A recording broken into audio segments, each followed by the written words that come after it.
Hey guys, so we have this 2017 Ford Escape in our shop.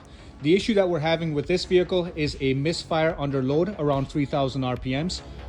All the other RPMs, the vehicle is running fine. It's just around that 3,000 mark under load, the vehicle starts to misfire horribly, but it idles just fine. So this is all for the Ford mechanics. If you guys have had any experience with this issue, please do let us know. Now we've done the plugs and coils on this vehicle, so that's not an issue.